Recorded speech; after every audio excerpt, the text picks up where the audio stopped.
আক্রান্ত বাংলা ভাষার মানুষ এবার কাঁচরাপাড়া 1, 2, 3 নম্বর ওয়ার্ডের সকল কর্মী ও সাধারণ মানুষদের পথসভা করলেন যে কিভাবে বাংলা ভাষার মানুষ আক্রান্ত হচ্ছে।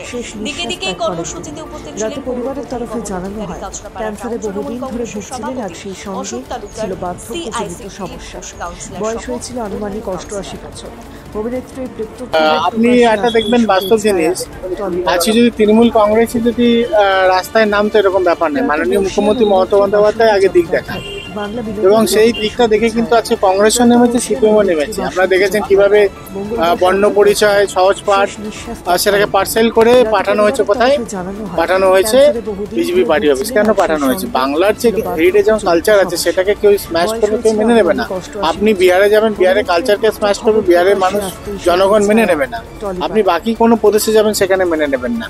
বাট যেই টর্চারগুলো, যেই মানে আপনার অপশাসন চলছে বাকি স্টেটগুলো, যেভাবে বাঙালিদের উপরে অত্যাচার চলছে, সেই জায়গাতে আমরা সকলকে ঐক্যবদ্ধ হতে হবে। কেন যখন আমরা দেখতে পাচ্ছি যে মিডিয়া মাধ্যমে যে পুরনো যে নোটসগুলো ছিল বিফোর ইন্ডিপেন্ডেন্স, সেখানেও কিন্তু বাংলা ভাষা রয়েছে এবং বাংলা ভাষা কিন্তু one of the language in our country.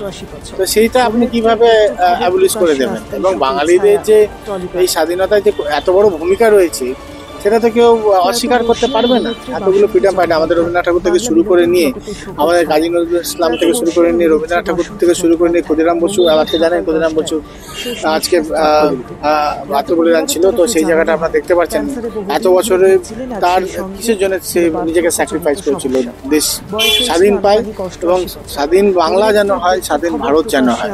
সে তো নিজের কখনো বেনিফিটটা দেখেনি। তো বাঙালিদের এত কিছু রয়েছে এবং আপনারা জানেন যে আন্দামানে সব থেকে বেশি কিন্তু প্রিজনার ছিল আমাদের বাঙালিরা, কিন্তু ম্যাক্সিমাম অনেক বাঙালিদের নাম সেখানে মুছে দেওয়া হয়েছে এবং আরো অনেক কিছু হিস্ট্রি রয়েছে। তো সেখানে তো বাঙালিরা কখনো বলে না যে যারা এখানে বাংলায় বসবাস করছে এখানে খালি বাঙালিরাই থাকবে এবং বাঙালিরাই প্রাধান্য পাবে।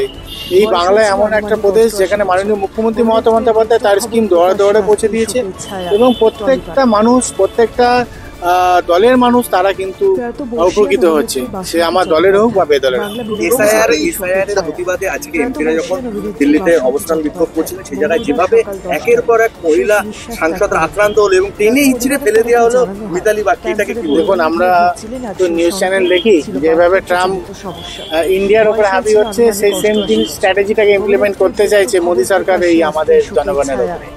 দেখুন, ভগবান উপরে আছে এবং জনগণ অত বোকা নয়, মানুষ অনেক সচেতন। এর জবাব 26 অবশ্যই পাবে।